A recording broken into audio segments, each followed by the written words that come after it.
ঈশ্বরের জীবন্ত বাক্যের জন্য যা আমাদের জীবন দান করে, ঈশ্বরের ধন্যবাদ হোক।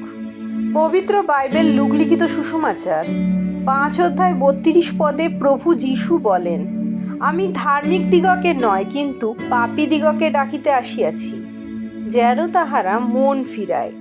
পবিত্র আত্মার সহভাগিতা প্রার্থনা করি বিষয়টি বোঝার জন্য। প্রভু যীশুর যে 4টি সুসমাচার আমরা দেখতে পাই পবিত্র বাইবেলে, তার মধ্যে তিনি বারবার এই কথাটি বলেছেন, মন পরিবর্তন বা মন ফেরানো।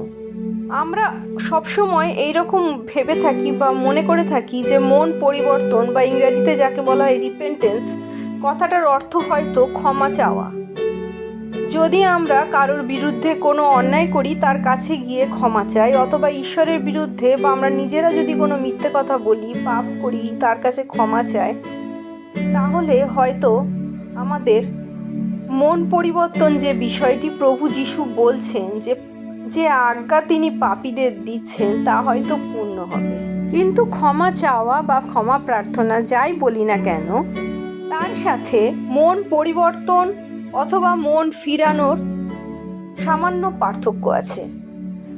আমাদের অনেকের বাড়িতে ছোট ছোট শিশু আছে, 2 বছর 5 বছর বয়সের শিশু আছে, হয়তো সিবলিংস মানে ভাই বোন আছে যারা 5 বছর 3 বছর 2-1 বছরের পার্থক্য। খুব ছোট বয়সে কোনো একটা ভাই বা বোন তার সিবলিংকে, বোনকে বা ভাইকে যদি মেরে দেয় বা আঘাত করে বা তার কিছু জিনিসপত্র ছিনিয়ে নেয়, তখন আমরা তাদের বলি যে তাকে ফেরত দাও, তাকে সরি বলো, এবং তারা আমাদের বাধ্য হয়ে সেই কাজটি করে থাকে।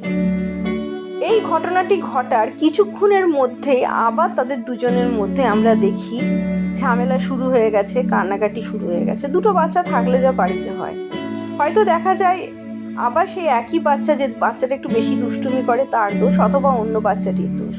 আবার আমরা তাকে একই বলি যে তার কাছ থেকে তাকে তার জিনিসটা ফিরিয়ে দাও, বা তাকে তুমি বকলে কেন, তাকে আঘাত করলে কেন, তুমি তাকে সরি বলো। বাচ্চাটি বলে। ছোট থেকে বড় হওয়ার সময় এই অভ্যাসটি করানো আমাদের মা বাবারা, আমরা প্রত্যেকেই করিয়ে থাকি, আমাদেরও আমাদের মা বাবারা করেছে। এটা ভালো অভ্যাস, এর মধ্যে কোনো দোষ নেই। কিন্তু আমাদের এই ঘটনাটি থেকে বুঝতে হবে মন পরিবর্তন আর ক্ষমা প্রার্থনার মধ্যে পার্থক্য কী। সেই বাচ্চাটি আমাদের কথা শুনে ক্ষমা চাইল, কিন্তু সে পরবর্তীকালে যে সেই ঘটনাটি আবার ঘটাবে না, সেই রকম তার মনের স্থিতির পরিবর্তন হয়নি। কারণ বাচ্চারা যখন ছোট থাকে, শিশু থাকে, তারা প্রচণ্ড পসেসিভ হয়, নিজেদের সিকিউরিটির অভাবে ভোগে, সব কিছু ওরা নিজের কাছে আঁকড়ে ধরতে থাকে, এবং যে কেউ তার ছিনিয়ে নেওয়ার চেষ্টা করে তাকে আঘাত করে ফেলে বা তাকে মেরে দেয় বা তার জিনিস নিয়ে হয়তো টানাটানি করে। সেটা সময়ের সাথে সাথে সব বাচ্চারা শুধরে যায় যখন তারা বুঝতে পারে যে এরা আমার পরিবারের সদস্য বা এরা আমার বন্ধু। ঘটনাটা হলো যে আমরা যখন বড় হয়ে যাই তখনও এমন ঘটনা ঘটে যা আমাদের জীবনে, আমরা হয়তো কারোর বিরুদ্ধে কোনো অন্যায় করে ফেলি এবং পারিপার্শ্বিক মানুষের চাপে আমরা তার কাছ থেকে ক্ষমা চাইতে বাধ্য হই, এবং বুঝতে পারি যদি আমি একটা ক্ষমা চেয়ে নিই তাহলে এই যে পরিস্থিতি তৈরি হয়েছে আমার ব্যবহারের জন্য, সেই পরিস্থিতিটা অনেকটা সামলে যাবে। কিন্তু প্রবলেম হলো কি, আমরা ক্ষমা চেয়ে নিলেও যে মানুষটার প্রতি আমরা খারাপ ব্যবহার করেছি, আমাদের হৃদয়ে তার প্রতি যে ঘৃণা উৎপন্ন হয়েছে, সেই ঘৃণা কিন্তু শেষ হয়ে যায় না। আমাদের মন তাদের জন্য যে ফিলিংসটা পোষণ করছে, যে অনুভূতিটা তার ভেতরে আছে, তার কিন্তু পরিবর্তন হয় না।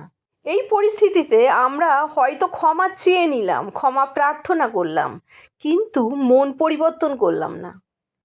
প্রভু যীশু এখানে বলছেন, আমি পাপীদিগকে ডাকিতে আসিয়াছি, যেন তাহারা মন ফেরায়। প্রভু যীশু ক্ষমা চাওয়ার থেকে বেশি মন পরিবর্তনের ওপর জোর দিয়েছেন। মন পরিবর্তন। পিতা ঈশ্বর বলেন মানুষের হৃদয় পাপে পরিপূর্ণ, আর সেই পাপ থেকে, ঘৃণা থেকে মানুষ সব অপরাধগুলি করে ফেলে, অন্যায়গুলি করে ফেলে। প্রভু যীশু সেই মনে যে ঘৃণা আছে, সেই ঘৃণাকেই উপড়ে ফেলে যে প্রেম পিতা ঈশ্বর আমাদের দেখিয়েছেন, সেই প্রেম যেন আমরা মানুষের প্রতি দেখাতে পারি, তার কথাই বলেছেন। কখনো মা বাবারা সন্তানের প্রতি বিনা কারণে চেঁচামেচি করে ফেলে। পরবর্তীকালে তার মনে হয় যে সত্যি যে কাজটি আমি তো আমার সন্তানের প্রতি করেছি হয়তো ভুল করেছি। অথবা বাড়িতে বয়স্ক মা বাবা থাকলেও মাঝে মাঝে আমরা ইরিটেট হয়ে গিয়ে দুটো ছোট বড় কথা বলে ফেলি।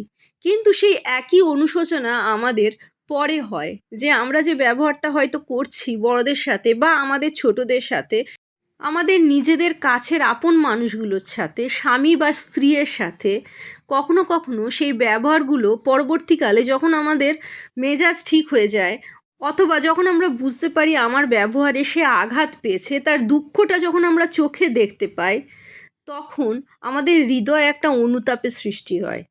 তখন আমরা হয়তো তাদের কাছ থেকে ক্ষমা চেয়ে নিই, কিন্তু সেই অনুতাপ যদি আমাদের হৃদয়ে এই রকম একটা চিন্তা তৈরি করতে পারে বা স্থিতি তৈরি করতে পারে যে আমরা পরবর্তীকালে এই ঘটনাটি আর না ঘটাই, যে পরিস্থিতির মধ্যেই থাকি না কেন, যতটা প্রেশারের মধ্যে, যতটা পারিপার্শ্বিক প্রতিকূলতার মধ্যে আমরা থাকি না কেন, কিন্তু এই যে মানুষগুলোকে আমরা ভালোবাসি তাদের আমরা আঘাত দেব না, এই যে চিন্তা আমাদের হৃদয়ে তৈরি হয়, তা যদি আমাদের কাজের মাধ্যমে প্রকাশ পায়, তখনই আমরা মন পরিবর্তন করেছি। ঘটনাটা শুনে যতটা সহজ মনে হচ্ছে তা কখনো সহজ নয়, খুবই কঠিন। কারণ এই ঘটনা কিন্তু ঘটে না। আমরা আবার প্রতিকূলতার মধ্যে পড়ি, আমাদের মেজাজ যদি খারাপ হয় আমরা নিজের মানুষগুলোকে আবার কথার বাণে জর্জরিত করি। সেইখানেই আমাদের সাহায্য করে পবিত্র আত্মা। কারণ আমরা যে মনের মধ্যে কষ্ট পাচ্ছি কোনো নিজের মানুষকে আঘাত দিয়ে, আমাদের ব্যবহারের মাধ্যমে আমরা আপনজনকে কষ্ট দিচ্ছি, যখন সেই ব্যবহারটা আমরা পরিবর্তন করতে চাইছি কিন্তু পারছি না, তখন সেই ব্যবহারটা আমাদের পাপ অভ্যাসে পরিণত হয়েছে এবং সেই পাপ অভ্যাস থেকে বেরিয়ে আসার ক্ষমতা বা শক্তি কোনোটাই আমাদের নেই। মন পরিবর্তনের ইচ্ছা আমাদের হৃদয়ে জাগলেও আমরা যদি প্রভু যিশুর দিকে না ফিরি, পবিত্র আত্মার সহভাগিতা লাভ না করতে পারি, এই পাপ অভ্যাস থেকে আমরা কখনো মুক্ত হতে পারি না। কারণ নিজের মানুষদের আমরা যতই কটু কথা বলি না কেন, আমরা অন্তর থেকে তাদের জন্য কখনো খারাপ চাই না। পিতা ঈশ্বর তা জানে, প্রভু যিশু তা বোঝেন। তাই তো তিনি আমাদের পবিত্র আত্মা দান করেছেন, যে পবিত্র আত্মা আমাদের হৃদয়ে প্রেম সেচন করেন, যে পবিত্র আত্মার সহভাগিতায় চললে আমরা ধৈর্যর মতো ফল আমাদের হৃদয়ে উৎপন্ন করতে পারি।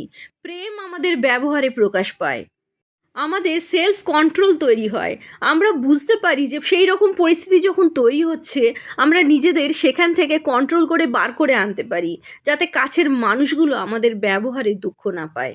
পবিত্র বাক্যে থাকলে, প্রার্থনায় পিতা ঈশ্বরের উপস্থিতিতে থাকলে, পবিত্র আত্মার সহভাগিতায় আমরা মন পরিবর্তনের যে ইচ্ছা আমাদের হৃদয়ে জেগেছে তা করতে এবং আমাদের ব্যবহারে তা প্রকাশ পেতে শুরু হয়। আমরা পাপ থেকে মুক্ত হতে পারি। তখন শুধুমাত্র আমাদের চারপাশের মানুষগুলো না, আমরা যেখানেই যাই সেখানেই পবিত্র আত্মা বহন করি এবং শান্তি বহন করি, যা প্রভু যিশু আমাদের দান করে গেছেন। আমাদের শুধু আপনজন না, আমাদের শত্রুদের প্রতিও আমাদের সেই ঘৃণার ভাব থাকে না, আমরা ক্ষমা করতে পারি। কারণ পিতা ঈশ্বর পবিত্র আত্মার মাধ্যমে যে প্রেম আমাদের হৃদয়ে সেচন করেছেন, সেই হৃদয়ে ঘৃণার কোনো স্থান থাকে না। প্রভু যিশুর জয় হোক।